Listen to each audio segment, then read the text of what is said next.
I'm Dave, and this is Austin Eats. A Blackstone Griddle is a great addition to any outdoor cooking setup.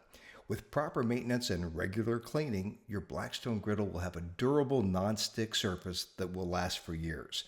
In this video, we'll walk through the best way to do both routine cleaning and deep cleaning of your Blackstone Griddle. The best way to maintain your Blackstone Griddle is to clean it after each use while the griddle is still hot.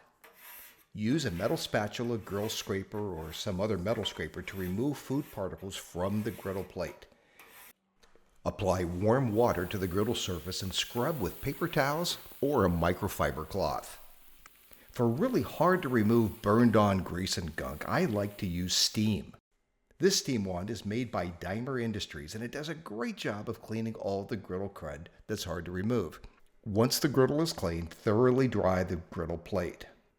Turn off the heat and apply a thin coat of vegetable oil to the entire cooking surface, including the sides, inside and out. Then use clean paper towels to wipe it all off.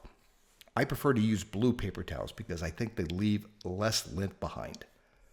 Once the oil is wiped off, turn on the heat again and run it on high for about 10 minutes to let the oil bond with the metal surface. If your Blackstone Griddle does develop rust, it needs to be deep cleaned. A little elbow grease and a pumice stone will do the trick. Start by turning on the griddle to high heat to loosen the grease buildup and food bits. Use a metal scraper to remove the food debris. Then turn off the heat and add 1/4 cup of cooking oil to the surface of the griddle and gently scrub it with a pumice grill stone.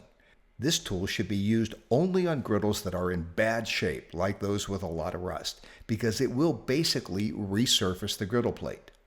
When you're done, wipe it down with warm water and paper towels or a microfiber cloth and dry it thoroughly. Then apply a thin layer of oil onto the surface of the griddle, including the sidewalls inside and out, and then make sure to wipe as much off as possible.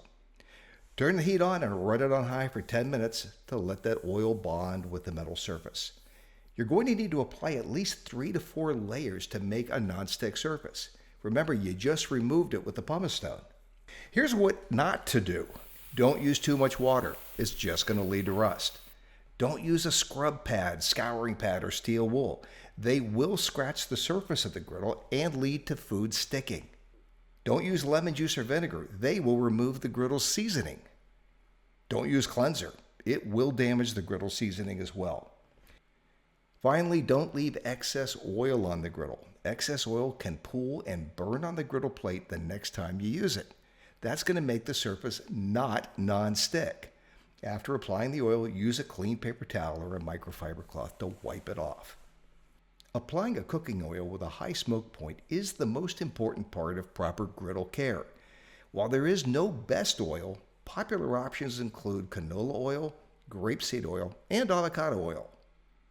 Taking care of your griddle doesn't have to take much time and ensures a long-lasting non-stick surface. With the right tools and proper seasoning, your Blackstone Griddle will perform at its best for a very long time. Hey, if you liked the video, let me know, and please subscribe. I'll see you next time on Austin Eats.